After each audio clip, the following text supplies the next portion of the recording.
Bonjour chers internautes de la Women First TV, où que vous soyez, merci de rester des nôtres. La Loupe, ce premier numéro de 2026, j'en profite en tout cas pour vous souhaiter une très belle année 2026, qu'elle puisse en tout cas voir la réalisation de vos vœux et projets les plus chers. La Loupe qui revient aujourd'hui sur l'affaire Farba Ngom, qui continue de susciter en tout cas de vives réactions. Accusé notamment d'association de malfaiteurs, d'escroquerie sur des deniers publics et de blanchiment de capitaux, l'ancien responsable politique et maire est aujourd'hui au cœur d'une controverse. Une controverse après les révélations du ministre de la Justice sur des téléphones portables retrouvés dans sa cellule contenant des échanges avec l'extérieur et des vidéos à caractère pornographique. Dans ce débat justice politique, communication de l'État, où se situe la ligne rouge? On en parle aujourd'hui et c'est un réel plaisir de recevoir avec nous sur ce plateau Monsieur Alassane Cissé, délégué national du nouveau parti, mais aussi membre de la coalition Takku Wallu et du Front pour la défense de la République. Monsieur Cissé, bonjour. Bonjour Betty. C'est un réel plaisir en tout cas de vous accueillir sur ce plateau. Moi aussi de découvrir cette télévision des femmes. Qui représente presque 2/3 de la population. Et je voudrais saluer en même temps ceux qui nous écoutent et nous regardent, et saluer mon co-débatteur qui est là, un grand que j'ai connu, qui a un esprit vif et qui analyse très vite, qui est un Sénégalais bon teint. Et respectueux. En tout cas, bienvenue à cet environnement de femmes, en tout cas, qui essayent de valoriser le leadership féminin au sein de cette chaîne. C'est un réel plaisir, en tout cas, de débattre chaque dimanche avec le doyen Mamadou Sy Albert. Doyen, bonjour. Bonjour Yvette, bonjour à tous les internautes, bonjour également à toute la famille de Women First. J'en profite également pour souhaiter une bonne et heureuse année à toi et à ton émission, à tous ceux qui nous suivent depuis quelques semaines. Et je termine par saluer également notre invité, M. Cissé, et lui dire encore merci pour les mots très aimables à mon égard. Je vous en prie, doyen. Alors, sans plus tarder, doyen, je démarre avec vous. Au-delà de la politique, de manière générale, en tant que citoyen, quelle appréciation faites-vous de la sortie du ministre de la Justice dans cette affaire Farba Ngom? Disons qu'il n'y a pas une appréciation particulière, en ce sens qu'elle est dans son rôle. Elle est ministre de la Justice, garde des Sceaux. Elle découvre par ses services qu'il y a une nouvelle affaire qui se greffe à l'affaire de Farba. Ce qui fait que le ministre il saisit ses structures compétentes dans ce domaine. Il faut dire aussi que le ministère de la Justice fait partie quand même des ministères les mieux organisés au Sénégal. Il y a une hiérarchie assez étoffée, que c'est un ministère bien structuré. Donc le ministre se retrouve devant la situation qui est que Farba Ngom est déjà impliqué dans une affaire, une nouvelle affaire se greffe. Le ministre, ce qu'il fait, c'est de déclencher une opération, une enquête préliminaire pour voir quelle est la nature de cette affaire. Je pense que c'est le résultat des enquêtes menées par le ministère. C'est ça que le ministre a trouvé nécessaire d'informer la presse, d'informer l'opinion qu'il y a une nouvelle affaire. Là, il n'y a pas de parade. Que le ministre, c'est lui qui doit assumer sa responsabilité parce qu'il ne peut pas revenir sur l'affaire qui est en cours. Le ministre n'a pas de prérogative pour se prononcer sur le dossier qui est déjà devant la justice. Mais sur la nouvelle affaire, il n'y a que le ministre qui peut informer l'opinion. D'autant qu'il y avait une confusion entre les deux affaires. Les gens se posaient des questions. Qu'est-ce qui fait qu'on n'a pas libéré Farba, on a libéré Tahirou Sarr? C'était déjà la polémique. Une autre polémique se greffe à la polémique qui dure depuis quelques semaines. Donc, le ministre est dans son rôle. Maintenant, c'est évident qu'en termes de communication politique, il faut préparer la communication politique. Là, peut-être qu'il y a des observations qu'il faut voir. Est-ce que le ministre devrait aller au charbon ou est-ce qu'il fallait donner l'occasion à un démembrement du ministère? Exactement. Donc ça, c'est au niveau du choix de la communication. Nous y reviendrons même, doyen, sur ce choix de la communication en tout cas. Et j'en reviens à Monsieur Alassane Cissé. Monsieur Alassane Cissé, alors comme doyen, comment avez-vous apprécié en tout cas cette révélation du ministre de la Justice à la veille même, parce qu'on parlait de libération provisoire du détenu Farba Ngom. Et là, il y a de nouvelles accusations qui se greffent à l'accusation déjà qu'il a amené en prison. Alors comment appréciez-vous cette sortie médiatique? Vous savez, cette sortie, c'est une faute de goût et un mauvais contre-feu. C'était pas au ministre de sortir et de parler d'une enquête en cours. C'est une faute disciplinaire en prison, puisque ce n'était ni du chanvre indien, ni un produit illicite, mais des téléphones portables, de soi-disant téléphones portables, que le directeur même de la maison pouvait régler. Donc, c'est une faute disciplinaire qu'on veut faire croire que c'est une atteinte à la sûreté de l'État. C'est vers ça que tendait la communication du ministre. Alors, quand on comprend la chose, c'est que Farba Ngom a été blanchi par l'accusé principal, en l'occurrence Tahirou Sarr. Comment se fait-il que le procureur ne fasse pas appel sur Tahirou Sarr et Farba Ngom, mais simplement laisser Tahirou Sarr, qui est l'accusé principal, partir, arrêter, faire un pourvoi sur Farba Ngom, qui est complice, et ainsi laisser aussi les complices du complice. Voilà une hérésie. Tous les Sénégalais s'étaient émus du fait que le procureur laisse Farba Ngom en prison.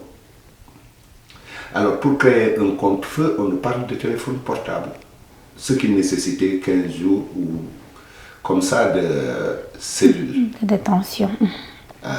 Alors là, on n'y comprend plus. On veut mettre une affaire dans l'affaire et continuer de mettre des affaires dans l'affaire pour laisser Farba Ngom en prison. Finalement, vous pensez que c'est une spirale, en tout cas, qui ne risque pas de finir. Je dis même que l'affaire Farba Ngom est devenue une pyramide de Ponzi, où on va toujours mettre une affaire dans l'affaire pour faire oublier les déboires judiciaires. Parce que Farba Ngom, c'est sur 31 milliards. On ne nous parle plus de 31 milliards. La ministre sort, au lieu de nous parler pourquoi le procureur a fait un pourvoi, elle nous sort 2 téléphones. Et puis, 2 ou 3 pornographies. Elle nous parle de transactions financières sans pour autant nous dire combien. Alors qu'elle nous dit qu'il a eu 400 interactions avec d'autres personnes et avec ses avocats. Mais comment un détenu a le droit de parler avec ses avocats? On n'interdit pas à un détenu de parler avec ses avocats. On n'interdit pas à un détenu de parler avec n'importe quelle personne. Ce n'est pas une interdiction, c'est son droit. Alors qu'on nous dise ça, qu'on nous dise qu'il y a eu des transactions financières, mais elle n'ose pas parler du montant des transactions financières. Elle accuse des avocats. Le drame, c'est ça. C'est qu'elle a mis beaucoup d'affaires dans l'affaire. Pour noyer l'échec qu'ils ont eu sur l'affaire des 121. Et forcément, doyen, excusez-moi, l'opinion publique voudrait comprendre en tout cas cette nouvelle démarche, surtout après ce grand déballage qui peut-être n'apporte pas ou apporterait peut-être grand-chose ou pas grand-chose, en tout cas du dossier Farba Ngom. Est-ce une sortie médiatique respecte la séparation des pouvoirs ou est-ce une démarche de transparence ou de pression politique? Finalement, sur quel pied danser? C'est vrai que c'est une question qu'il faut se poser. On est dans un cas de figure assez complexe. D'abord, il y a la dimension politique. Farba Ngom, c'est un député, c'est un maire, c'est un responsable influent dans le département de Matam. Donc, c'est un homme politique. Cette dimension, elle est difficile à évacuer. C'est ça qui peut-être crée la situation complexe qu'on a pour l'opposition, pour la paix, pour son parti. C'est un acharnement qui pèse sur le Farba Ngom. Donc la dimension politique, elle est difficile à évacuer. Bon, maintenant, il y a la dimension juridique. Je pense que l'affaire est devant la justice. La première affaire, c'est Farba, comme Tahirou, bénéficie en principe d'une liberté provisoire, même si on ne sait pas encore exactement pourquoi le procureur s'est opposé à la liberté provisoire de Farba. Là, il n'y a pas de communication pour justifier la décision de justice. Mais la deuxième difficulté, c'est que le ministre, comme je le disais, est-ce que c'était la meilleure approche? Ce n'est pas la bonne. Parce qu'à partir du moment où la casquette ministérielle est coiffée par une casquette politique, ça crée une confusion au niveau de l'opinion, au niveau de l'opposition, au niveau des citoyens. C'est difficile. On est dans le même cas que Farba. Ça dit qu'on ne peut pas dissocier Farba, homme politique, de l'affaire. On ne peut pas dissocier le ministre de son appartenance politique. Donc la politique, pour moi, c'est elle qui nous empêche de voir ce qui se passe réellement.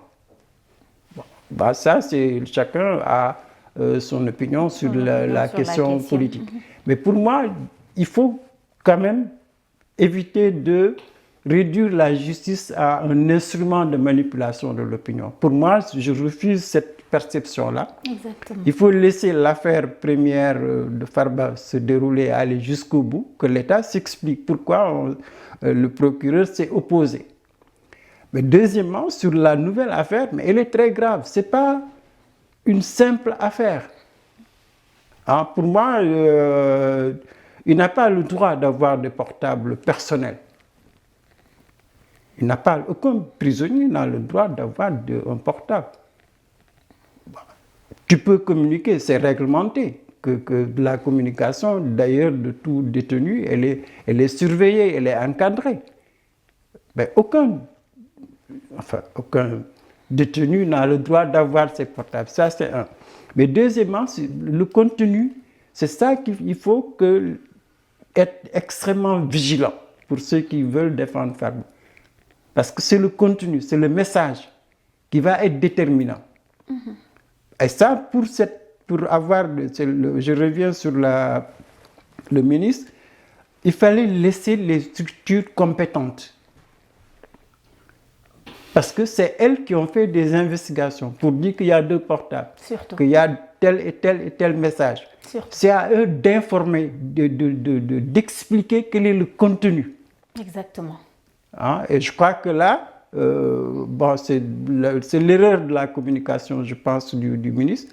Mais ça ne peut pas empêcher les gens de réfléchir sur ce qui va se passer après. Parce qu'on a 2 possibilités.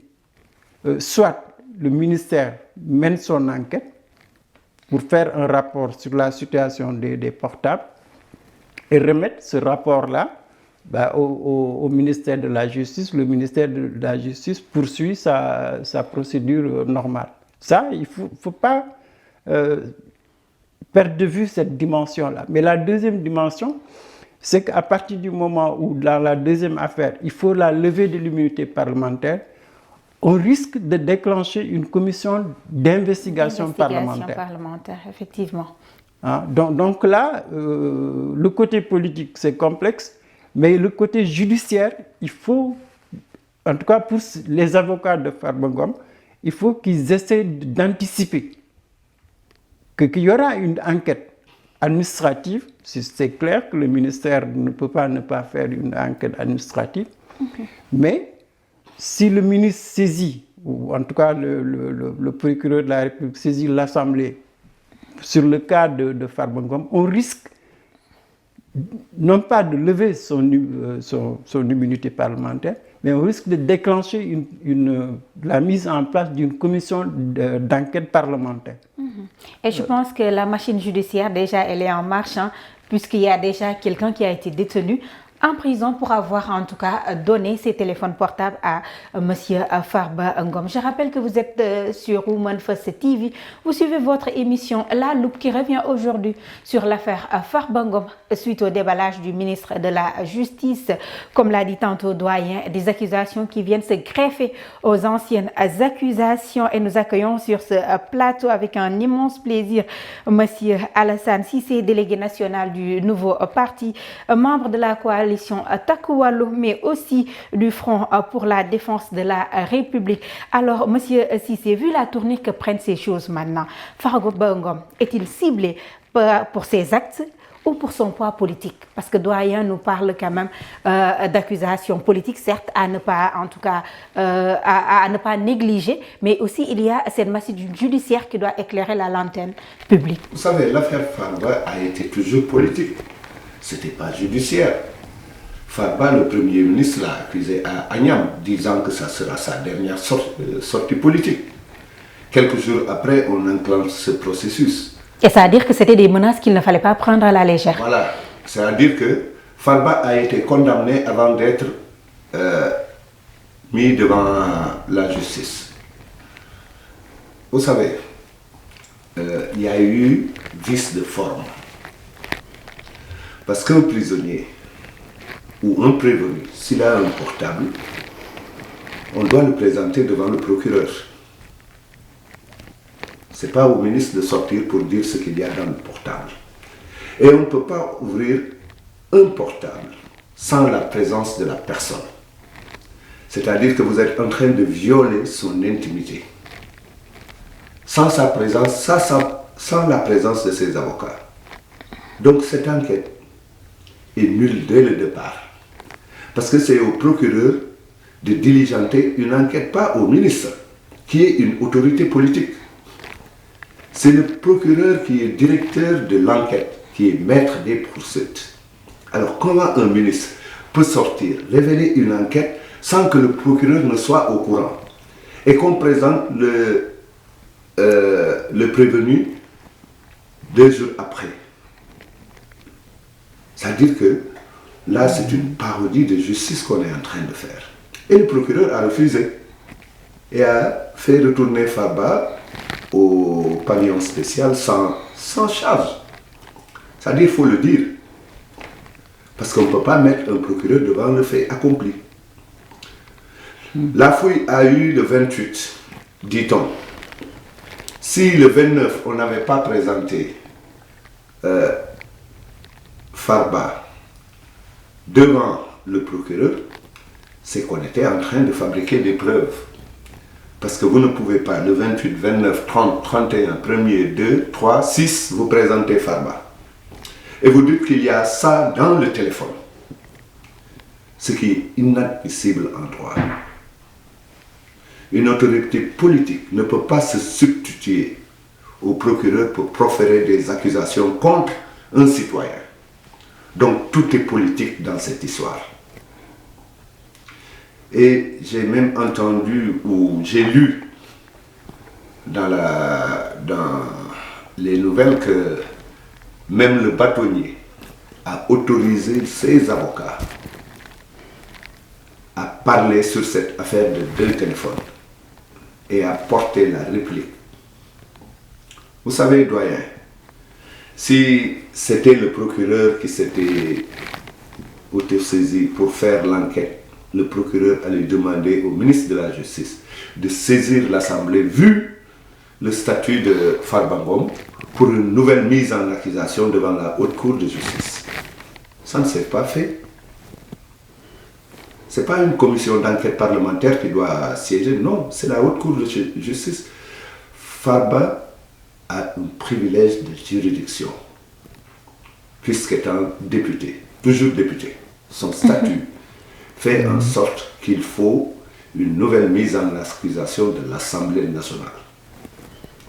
Donc il faut qu'on arrête d'embrouiller les Sénégalais.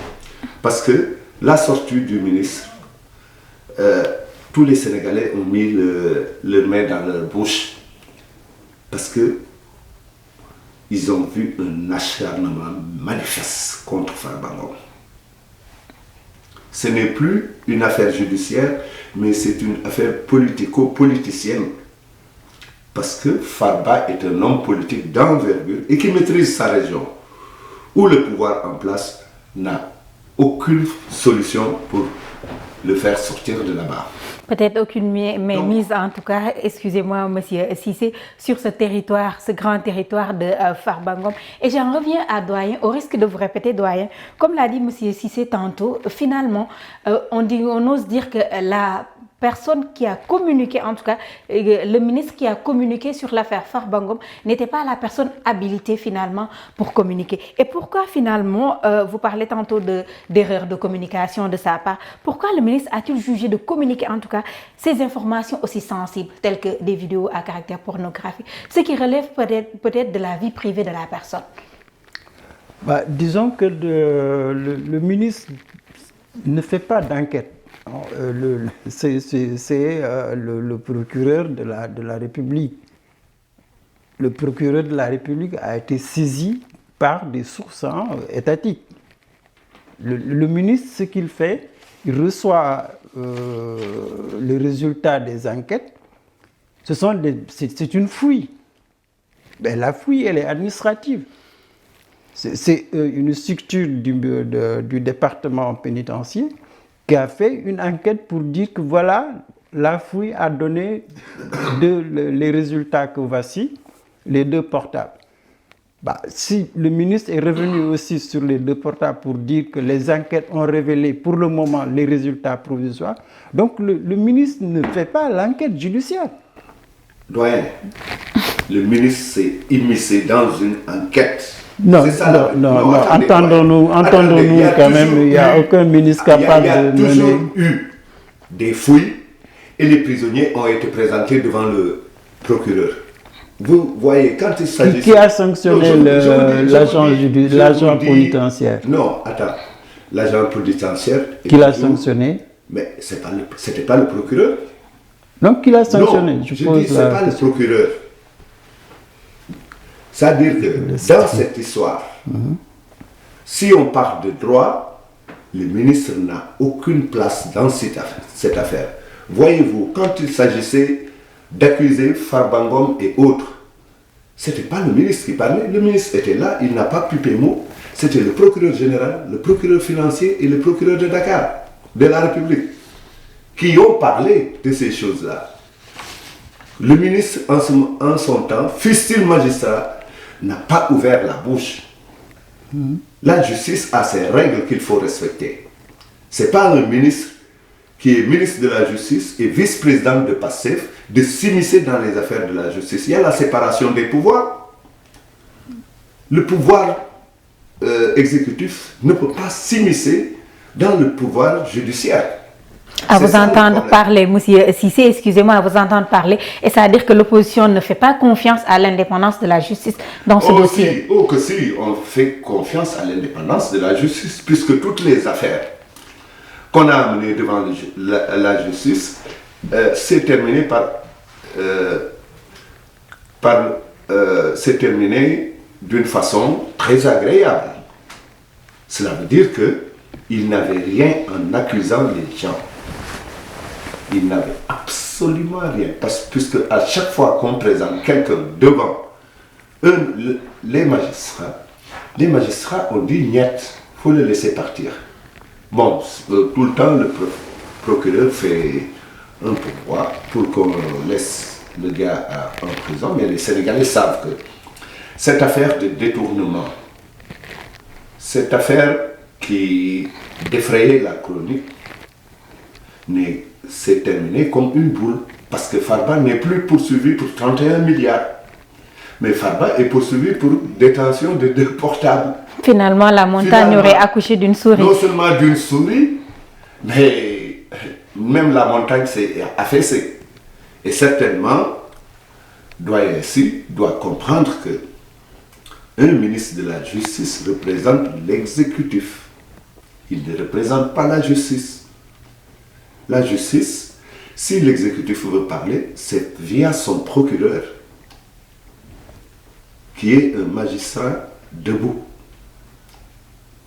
Mais ceux qui jugent, les magistrats assis, c'est là leur indépendance. Ils jugent selon leur intime conviction et les pièces qu'on les amène. Et on a vu que à chaque fois, pourquoi Tahirou Sarr est parti, c'est parce que les pièces, la contestation sérieuse qu'il a fait en sorte que le juge a douté et lui a laissé la liberté provisoire, comme Farba Ngom. Farba Ngom qui disait à ses avocats, si on voit que j'ai une fois mis les pieds au trésor, ou qu'il y a quelqu'un qui travaille au trésor, qui est dans mon téléphone, je laisse à la justice de suivre son cours. Alors, donc, monsieur... vous voyez que le problème, ce n'est plus un problème de détournement et autres, mais c'est un problème politique, simplement politique. Farba dérange, il faut le mettre en prison. Alors, en tout cas, ces nouvelles accusations qui se greffent aux anciennes accusations, le temps nous dira en tout cas comment délier en tout cas ce dossier Farba Ngom en attendant sa liberté provisoire. Alors, doyen, on est habitué à ce même scénario. Si nous pouvons citer par exemple le cas d'Abdou Nguer, Badara Gadiaga, même si les délits ne sont pas les mêmes, ces personnes ont quelquefois demandé la liberté provisoire qui leur a été refusée. Pensez-vous que la justice sénégalaise est quelquefois, en tout cas dans certains cas ou dans certains cas de figure, instrumentalisée à des fins de règlement de compte finalement? Non, je crois pas. Je crois pas à cette théorie-là que quand on est dans l'opposition, la justice n'est pas indépendante. Quand on est au pouvoir, la justice est indépendante. Moi, je crois pas à cette théorie-là. On est dans cette théorie, malheureusement. L'APR a été au pouvoir pendant 12 ans. L'APR a défendu pendant 12 ans une justice indépendante. Et là, depuis 2 ans, l'APR nie toute indépendance de la justice. Non. Non, je suis désolé. Monsieur Cissé, permettez-le de terminer. Comme ça, on n'aura pas à polémiquer. Non, je vous ai laissé 2 fois. Monsieur Cissé. Non, je vous dis. Monsieur Cissé. n'a jamais dit, comme mais c'est le cas. Vous dites que Farba est victime. Oui, pour qu'il y ait débat, monsieur Cissé, il faudrait qu'on laisse l'autre terminer. Tout à l'heure dire que notre justice est indépendante. Non, vous avez dit que Farba Senghor subit un acharnement politique. Oui. Vous l'avez répété. Oui. Mais c'est ça que vous n'avez jamais tenu. C'est le procureur. Vous n'avez jamais tenu. Oui, monsieur Cissé, excusez-moi. Donc, pour en tout cas qu'il y ait un débat, que l'on puisse en tout cas recentrer les choses, c'est que chacun permette à l'autre de s'exprimer librement avant de pouvoir répondre. Doyen, on était à vous. Moi, par 2 fois, il m'a coupé, j'ai laissé tomber, c'est normal. Votre opinion, c'est votre opinion. Mais ça ne me regarde pas, votre opinion. Ce qui me regarde, c'est les institutions de la République. Moi, je dis, et je persiste encore une fois, vous allez vous fourvoyer justement, une seconde fois. Farba Ngom a été prisonnier. Il a 2 portables. C'est l'administration, ce n'est pas le ministre qui mène des enquêtes administratives. Il est prévenu. Je crois que... je n'ai pas encore parlé de... Il n'est pas encore prisonnier, il est prévenu. Non, il est déjà prisonnier. Il n'est pas condamné, il est prévenu. Il est Excusez-moi, déjà monsieur Cissé. prisonnier. Moi, je suis désolé. Il est en prison. Oui, il est retourné au pavillon spécial parce qu'il est prisonnier. Et quand vous dites qu'il a été blanchi par le procureur, mais c'est extraordinaire. C'est extraordinaire. C'est-à-dire que le ministre, pour revenir vraiment sur le schéma, je crois qu'il faut être précis dans l'argumentaire. Votre vision politique, c'est votre vision politique. Que je ne partage pas ou que je partage, ça ne m'intéresse pas dans ces affaires. Ce qui m'intéresse ici, c'est qu'il y a eu une fouille administrative. La fouille administrative n'a jamais été menée par un ministre de la République. Je pense qu'il faut respecter nos institutions quand même. que là où il est, c'est administrativement, et la bonne preuve, c'est que l'agent qui était lié à Farba Senghor a été sanctionné administrativement. Ça, c'est une décision immédiate qu'on rend au ministre. Mais c'est une procédure administrative, mais elle est juridique. D'un côté. Mais de l'autre côté, pour Farba Ngom, je pense qu'il faut être attentif. C'est incroyable qu'on puisse réduire à la gravité des faits à 2 portables.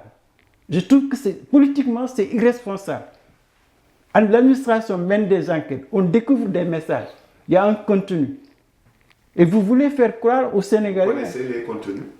Mais pas encore. Alors, donc, n'en parlez pas. Mais si vous voulez réduire les résultats d'une enquête Je suis désolé, à 2 portables... Vous ne connaissez rien dans ce dossier et vous voulez parler. On a juste reçu en tout cas je vous ai laissé... tout ce qu'on connaît du dossier, c'est en tout cas ce que la ministre a pu dire en public devant la presse. Tout ce qu'on connaît du dossier, du contenu, à part des vidéos pornographiques, le ministre a tenu à lister en tout cas des nombres d'appels, des nombres de messages vocaux, c'est des centaines d'appels vers l'extérieur. Prisonnier d'appeler. On ne parle pas d'interdiction. Dans ce débat, on essaie en tout cas de faire la part des choses. D'abord, oui. M. Si s'est fourvoyé dans son argumentaire. Moi, je ne parle pas de politique, je parle de droit. Vous ne parlez pas du tout de droit. Mais si vous parlez de droit, est-ce que Farba Ngom a droit à 2 portables? Est-ce que, M. Cissé, répondez d'abord à ça. Il a le droit d'avoir 2 portables. Et finalement, on n'a pas vu un prisonnier avoir... Non, je vous demande, est-ce qu'il a le droit d'avoir 2 portables? Mais c'est une faute disciplinaire. Ça, c'est...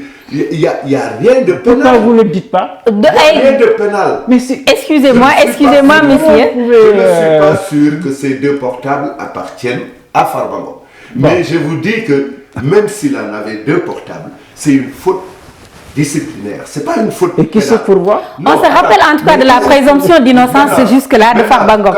Alors, quand un prévenu dispose de choses illicites, la loi est claire, vous devez le présenter devant le procureur pour qu'il diligente une enquête. Maintenant, c'est une faute disciplinaire qu'on est parti pour vouloir en faire une faute, non seulement un crime, mais vouloir en faire quelque chose qui jette le discrédit dans les institutions. Quand la ministre parle de vidéos pornographiques qui peuvent troubler l'opinion, c'est grave. Le ministre vous dit qu'il y a eu 400 interactions. Est-ce que c'est interdit à un prévenu de parler au téléphone? Non. Le ministre vous dit qu'il y a des transactions financières et ne dit pas de montant. Finalement, monsieur, si c'est au vu de ce qui se passe, en tout cas sur ce plateau... Il faut être vraiment juste dans l'analyse. Oui, excusez-moi. Je n'analyse pas politiquement. Je dis que Farba, il est illégalement détenu. Mais je ne parlais pas de politique. C'est la dimension politique de l'affaire Farba. Tout le Sénégal en est conscient. Maintenant, ce qui relève de la justice, c'est de ça qu'on parle. Mais vous ne pouvez pas me dire qu'une faute disciplinaire doit aller en pénal. Doyen, vous aussi. Finalement, oui, excusez-moi, doyen, excusez-moi. Merci. En tout cas, je rappelle que vous êtes sur Women First. Vous suivez votre émission La Loupe qui revient sur l'affaire Farba Ngom. Suite au déballage du ministre de la Justice, qu'est-ce qu'il faudrait en penser? État de justice, état de droit ou la politique qui fait son bonhomme de chemin au Sénégal? Alors, au vu des différentes réactions entre doyen et M. Cissé, cela rappelle en tout cas la nécessité déjà que chacun puisse laisser l'autre s'exprimer librement et que chacun puisse aussi garder son opinion pour lui-même. Même si tu le partages, vous ne pouvez pas en tout cas essayer quand même d'imposer votre opinion. Autre chose, pour en tout cas faire une petite transition, le procureur général qui a remis au président de la Cour suprême une demande de réexamen du procès Ousmane Sonko, Mame Mbaye Niang. Ce procès, nous rappelons que c'était pour diffamation, injure publique. Un autre épilogue judiciaire qui risque de faire oublier les problèmes majeurs des populations, tels que l'insécurité, la recrudescence des cas de meurtre, que ce soit dans la banlieue ou un peu partout au Sénégal, la conjoncture économique, entre autres. Alors déjà, ces échanges que vous avez tous les deux me rappellent l'importance que la politique occupe désormais sur la scène en oubliant carrément les problèmes majeurs des Sénégalais. Disons que c'est malheureux que la politique soit réduite à des chamailleries. Pour moi, les cas de justice, il faut les traiter. C'est des cas de justice. Aucun citoyen n'est au-dessus de la loi. Exactement. Que la justice, elle est indépendante, elle a des faiblesses. On ne peut pas passer toute notre vie, depuis 65 ans, à dire que la justice, elle n'est pas indépendante. Que c'est en fonction de ton appartenance politique que tu attribues des ticus d'indépendance ou de subordination. Moi, je ne suis pas dans cette logique. Quand on analyse un système politique, il faut voir qu'on a fait un grand pas par rapport à l'indépendance de la justice. Ce n'est pas suffisant, mais on ne doit pas emprisonner ce pays dans des querelles politiciennes. Que ce soit le cas de Farba Ngom, que ce soit le cas de Ousmane Sonko, un homme politique n'est pas au-dessus de la loi. La loi fonctionne sur la base des faits. Elle ne fonctionne pas sur la base des opinions ou des appartenances. C'est des infractions qui sont jugées. Ce n'est pas la parole, ce n'est pas l'opinion, c'est des faits. Farba Ngom, c'est des faits. C'est parti d'un rapport qui a été établi par une institution républicaine. Au niveau des portables, on n'a pas inventé les portables. C'est l'administration qui a mené ces enquêtes. Donc pour moi, il faut accepter les procédures administratives, judiciaires. C'est la justice qui doit rendre la vérité à partir des faits, pas sur la base des opinions ou des appartenances, encore une fois. Et la population de suivre la cour des choses. C'est ça qui peut réconcilier la justice, les politiques avec les populations. Maintenant, heureusement que tu dis la situation sociale des Sénégalais. Mais les politiciens n'ont jamais pris en charge les préoccupations des populations. Surtout. On a toujours manipulé justement les dossiers judiciaires en s'appuyant sur le sort sur la désinformation, par exemple. Mais elle est en danger, elle met en danger et l'État, et la classe politique, et l'opinion. Je pense que cette opinion-là, ce n'est pas par hasard qu'elle est révoltée contre la classe politique. Parce que chacun utilise ses sentiments, ses opinions, pour fabriquer une vérité qui n'existe que dans l'imagination des hommes politiques. De ce point de vue-là, il y a un effort à faire. Je le disais au départ, la communication du ministre, il fallait réfléchir. Il fallait que le ministre réfléchisse avec toutes ses structures pour dire quelle est la posture la meilleure pour communiquer sur une telle affaire, pour que ça ne soit pas politisé. C'est ça que je voulais dire. C'est quand le ministre est devant, il communique, il est la proie de l'opposition. Là, on le voit tout de suite que tous les opposants mettent la ministre en mal avec la justice, avec l'opinion. Alors que s'ils avaient réfléchi, peut-être qu'il y a une autre procédure beaucoup plus conforme à l'indépendance de la justice. C'est-à-dire des hommes qui sont d'aucune appartenance, qui ne sont dans aucun camp. S'ils avaient pris cette décision, peut-être qu'on n'aurait pas eu cette politisation à outrance d'un dossier. C'est pour dire simplement, pour moi, il faut éviter la désinformation. Elle va détruire notre pays. C'est ça qui fait que les gens n'auront plus confiance à l'homme politique. Parce que quand tu es devant un fait, toi tu déformes. Mais comment l'opinion peut te croire? Comment l'opinion peut t'accorder du crédit? Je crois qu'il faut que les gens, même les médias, que les acteurs politiques et les médias comprennent que la désinformation, c'est ça qui détruit les liens sociaux. Mais c'est ça qui fait que aussi les gens n'ont plus confiance à la parole de l'homme politique ou du journaliste. En parlant de liens sociaux, doyen, je pense que le temps que nous est accordé tire à sa fin. Et j'en reviens à Monsieur Cissé pour ne pas revenir carrément sur ce que doyen a dit. Alors, si on s'accroche au débat politique finalement, vous me direz que tout est politique, mais on ne risquerons-nous pas d'oublier en tout cas les besoins réels des Sénégalais? Vous savez, tout part de la politique et tout revient à la politique. Moi, je crois que doyen Sy n'est pas allé au bout de ses idées. Nous avons toujours défendu l'indépendance de la justice quand on était au pouvoir. Et on a toujours défendu que le procureur soit rattaché au ministère de la Justice. Mais ceux qui, hier, défendaient le contraire, ce sont eux aujourd'hui qui sont en train de manipuler la justice. Ce sont eux qui fabriquent des pièces. Alors, arrêtez de nous parler de ça. Parce que non, quand vous dites ça, je suis désolé, monsieur Cissé. Monsieur Cissé, il ne s'agit pas de faire une attaque frontalière, mais une attaque frontale, mais plutôt de répondre à une question. Non, vous avez géré 12 ans. Finalement, moi je ne comprends pas, monsieur Cissé, là. Une opinion claire de la justice. Et vous pensez que la justice... Je n'en disconviens pas, monsieur Cissé, mais pour revenir à l'émission, oui. Mais un prisonnier, un prévenu n'appartient pas à l'administration pénitentiaire.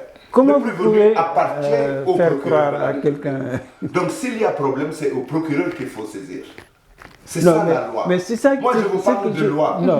D'accord. En tout cas, pour conclure cette émission qui tire à sa fin, j'aimerais vraiment que vous reveniez à la question. Comme ça, il n'y aura pas de débat contradictoire. On fera une bonne conclusion, oui. Maintenant, vous nous parlez du procès de Mamba Ena.